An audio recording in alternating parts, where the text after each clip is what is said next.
Bek Roma Evan Dika melanjutkan penampilan impresifnya setelah kembali dari AFCON dan mengukuhkan tempatnya di starting line-up Daniele De Rossi.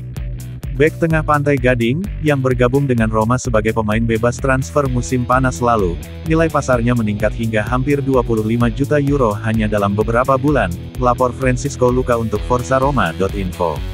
Sejak kembali ke tingkat kebugaran optimal setelah memenangkan Piala Afrika bersama tim nasionalnya, Dika menjadi starter dan bermain 90 menit dalam 4 pertandingan berturut-turut untuk skuad De Rossi, memberikan asis penentu kepada Diego Llorente melalui tendangan voli ajaib yang memberi Roma gol penyeimbang yang berharga, versus Fiorentina pada hari Minggu. Dika kini dianggap sebagai starter yang tak tersentuh bagi tim De Rossi. Kekuatan, kecepatan, dan kemampuan sundulannya membuatnya menjadi bagian yang konsisten di lini belakang Roma dan sang pemain tidak lagi dianggap hanya sebagai opsi dari bangku cadangan. Masa depan sang bek masih belum ditentukan karena ia diperkirakan akan menarik banyak minat menjelang bursa transfer musim panas.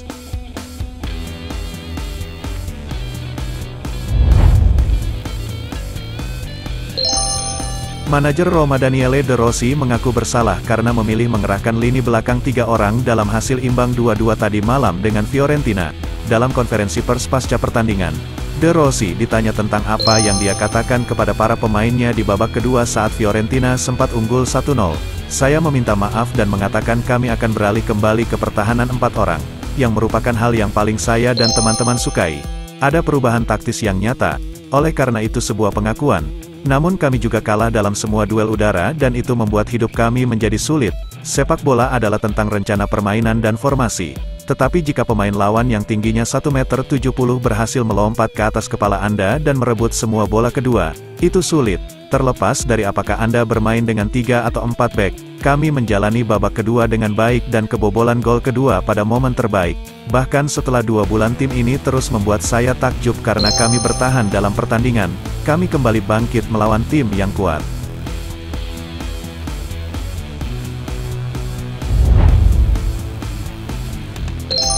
Media Italia dengan suara bulat memutuskan untuk memilih kiper Roma Mile Svillar sebagai pemain terkuat dalam hasil imbang 2-2 tadi malam dengan Fiorentina.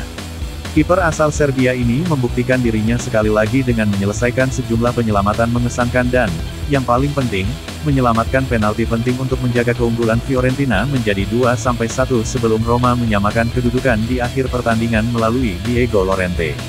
Laporan media Italia hari ini semuanya memberi Svillar peringkat tertinggi. Zalewski dan Pellegrini, keduanya masuk di babak kedua, juga dinilai positif atas dampaknya. Sementara itu, Paredes, Mancini, dan Lukaku banyak mendapat kritik. Mancini, khususnya, dikritik karena mendapat kartu kuning kurang dari 5 menit memasuki babak pertama.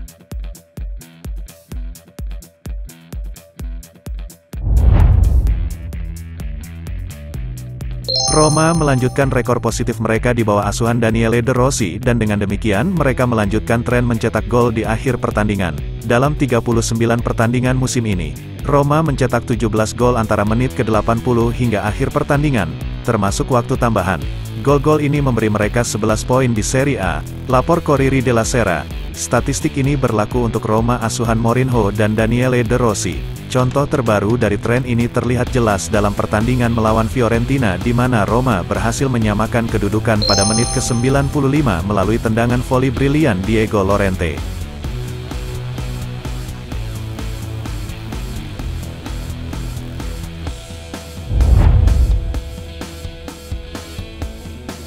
Gelandang Brighton Jacob Moder menyatakan dirinya penuh harapan menjelang leg kedua babak 16 besar Liga Eropa mendatang melawan Roma. Setelah kalah 4-0 dari Giallorossi di leg pertama, Moder mengatakan kepada BrightonandHoveAlbion.com bahwa ia yakin timnya masih bisa melaju ke babak berikutnya. Ini jelas akan menjadi malam yang sangat sulit bagi kami, terutama setelah kekalahan 4-0 di Roma. Tapi kami harus percaya bahwa kami bisa mencetak 4 gol. Saat Roma mencetak 4 gol, kami juga bisa mencetak 4 gol. Jadi kami menjaga keyakinan itu dan kami berangkat pada hari Kamis dan mencoba untuk menang 4-0. Kami menciptakan peluang di leg pertama. Danny Welbeck mempunyai 2 peluang, penyelamatan bagus dari kiper Roma, dan kami juga seharusnya bisa mempertahankan beberapa gol lebih baik. Jadi kami hanya perlu meningkatkan beberapa hal dan jelas kami telah menunjukkan sebelumnya bahwa kami bisa mencetak banyak gol melawan tim-tim besar seperti Man United, Tottenham, Liverpool. Jadi kami bisa melakukannya melawan Roma.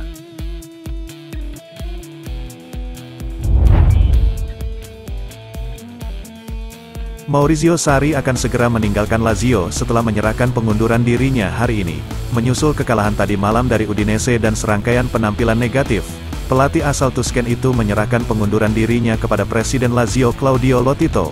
Lapor Gianluca Di Marzio dari Sky Sport, Lotito akan menerima keputusan Sarri dan akan mulai mencari pelatih sementara. Sejauh ini pilihannya adalah mantan pemain Tommaso Rocci dan Miroslav Klose. Sarri meninggalkan Lazio setelah 2,5 tahun di ibu kota Italia.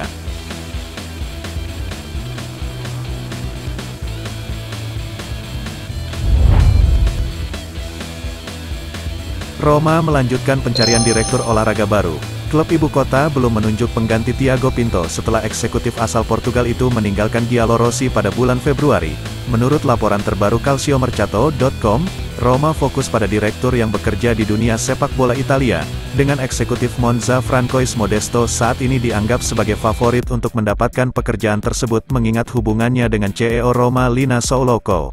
Namun, portal berita tersebut juga menyebutkan bahwa Direktur Olahraga Parma Mauro Pederzoli telah ditambahkan ke daftar panjang kandidat. Direktur asal Italia tersebut memiliki pengalaman luas bekerja baik di Serie A maupun Serie B dan pengalaman tersebut menjadi modal penting bagi klub ibu kota.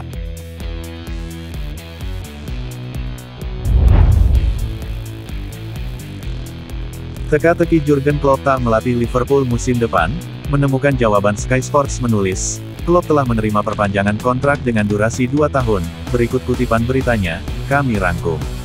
Kontrak Jurgen Klopp saat ini di Anfield akan berakhir dalam 2 tahun. Pemilik Liverpool meningkatkan pembicaraan untuk memperpanjang kontraknya menyusul kabar positif dari kubu pemain Jerman itu. Kontrak baru ini datang karena Klopp masih berada di jalur untuk meraih 4 gelar bersejarah. Pemain asal Jerman itu memiliki sisa 2 tahun dalam kontraknya saat ini dan sebelumnya sempat menyarankan dia bisa mundur di akhir kontraknya, tetapi dia sekarang akan bertahan setidaknya hingga musim panas 2026. The Reds juga telah mengonfirmasi bahwa asisten manajer Pep Ljinders dan Peter Crouch juga telah menandatangani kontrak baru dengan klub Merseyside tersebut, sebagai dorongan lebih lanjut terhadap kontrak baru Klopp. Ada kekhawatiran mengenai kemungkinan Ljinders masuk ke dalam manajemen, namun kekhawatiran tersebut kini telah hilang.